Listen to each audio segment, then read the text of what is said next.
What's up, amigos? It's the Prodigy Maker Minute with yours truly, Chris Lewitt. As you may know, I'm the former #1 for Cornell University, pro circuit player, elite junior development coach, and author and educator, author of The Secrets of Spanish Tennis and the Tennis Technique Bible. On this Prodigy Maker Minute, I wanted to talk about a few routines that should happen before practice. And I've been coaching a lot of kids on the court. Pretty much, I've been working straight every day right now. Very busy time at the academy. I love it. I love being on the court. I'm not complaining at all. And nothing makes me happier than being on the court every day, playing with my students and helping my students, most importantly, get better and improve to higher levels. But that can't happen if a student gets injured. And whenever I see new players who haven't worked with me for a while, I get shocked. I'm shocked because a lot of players will come in before practice, maybe do a couple stretches and just like it's on, play. And you just never see that with higher level players. Higher level players, smart players, they understand. Players who have been injured in the past, they learn pretty quickly, hopefully. They learn from their mistakes. But you see, with higher level kids who are more experienced, they have a very good warm-up ritual. They usually do a combination of dynamic stretching and some static stretching, specifically aimed at loosening up certain areas of their body that might be tight. So that's mobility for the joints and flexibility for the muscles. And they understand that that's an important part of an injury prevention program. Usually players have a kit with them, like bands, exercise bands that they use to warm up, for example, their rotator cuff muscles. I have one boy, super talented kid, high school kid, who just started working with me.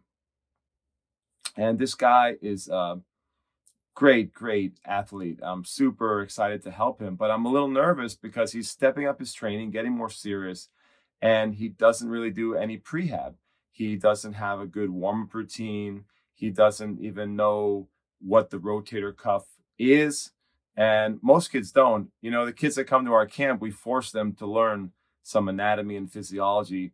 We have all the kids, studying about the body, learning about the physical body, like physical education in it when they go to the gym. I have my strength and conditioning coach doing that with all the kids. I think that's an important part of camp and of being an athlete, is understanding anatomy and physiology, understanding the muscles and the joints that are using, and particularly the muscles and joints that are susceptible to injury. So for a tennis player, for example, you just can't be a serious tennis player and not understand what the rotator cuff is.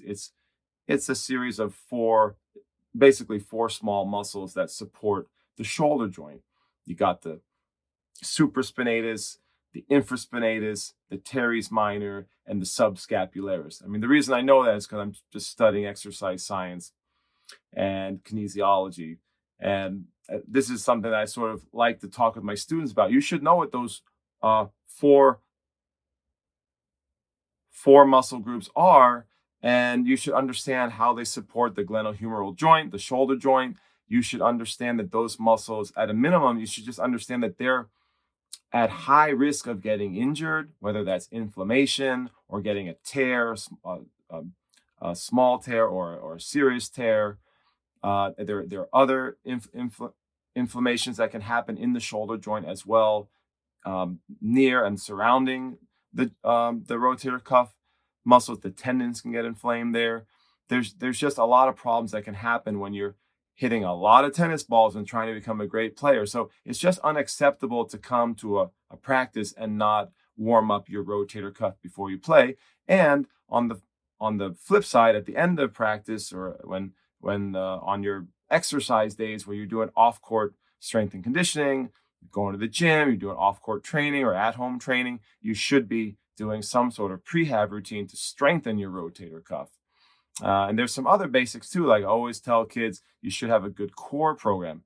There's a high incidence of lower back injuries, stress fractures usually in the lumbar spine for tennis players. So that's another area that needs to be addressed for any player who's trying to step up their training, any player who's trying to move up levels, higher and higher levels, which usually involves more volume and more load on the body. So it's just imperative that players understand some basics about their body. You should have strong legs, particularly the muscles that support the knee joint. You know, the knee is so important. Your knees are so important to tennis, you know, on so many shots and in all your movement. And you want the muscles around your knee joint to be really strong to prevent injuries. So those are just a few examples, from the shoulder to the back, core, and the lower body, the knees in particular.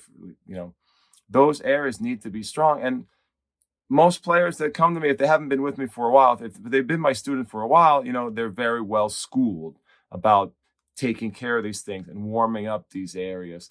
But you know, new students who come with me, they come to train with me. I'm shocked at how ignorant, really, that's a good word for it, just ignorant they are, and they don't have a clue. They're just clueless.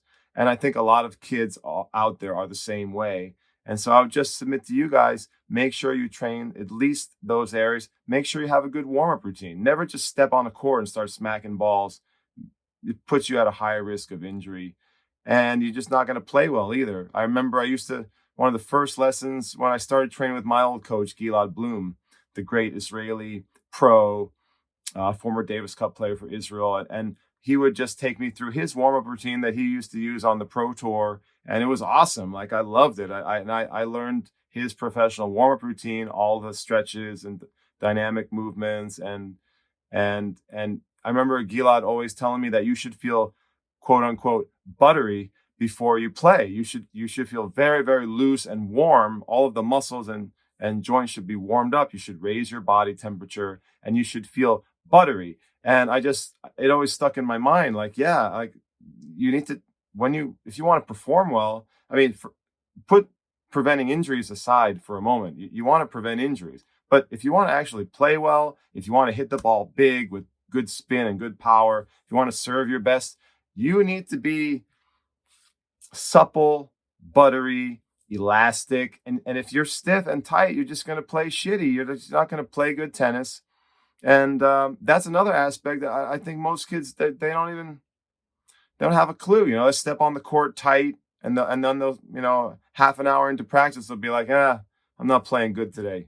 You know, yeah, of course, because you didn't have a professional warm-up. You're not really prepared. Your body's not physiologically prepared to play well. So those are just some thoughts, guys. These kind of things have to be taken care of. I'm going to be doing some warm-up routines and injury prevention protocols with my players tomorrow. So it's just on my mind, and I thought I'd share with you guys. You can't be a serious player if you're not taking care of your warm-ups, also cool downs, prehab, that's strengthening and mobility work to prevent injuries, and making sure that your body is buttery before you go out there on the court and play, whether that's practice or especially for a tournament match. Guys, if you like this Prodigy Maker Minute, please consider watching my big show, the Prodigy Maker Show. Please also consider subscribing. We're almost at 3,000 subs. I'm super excited. And we have a small goal on this channel. This is a little channel that I do in my spare time. We have a goal to get to 10,000 subscribers. So if you wouldn't mind helping us out, that'd be cool. And then we can grow this community of intelligent tennis lovers. All right, guys, I'll see you on the next program.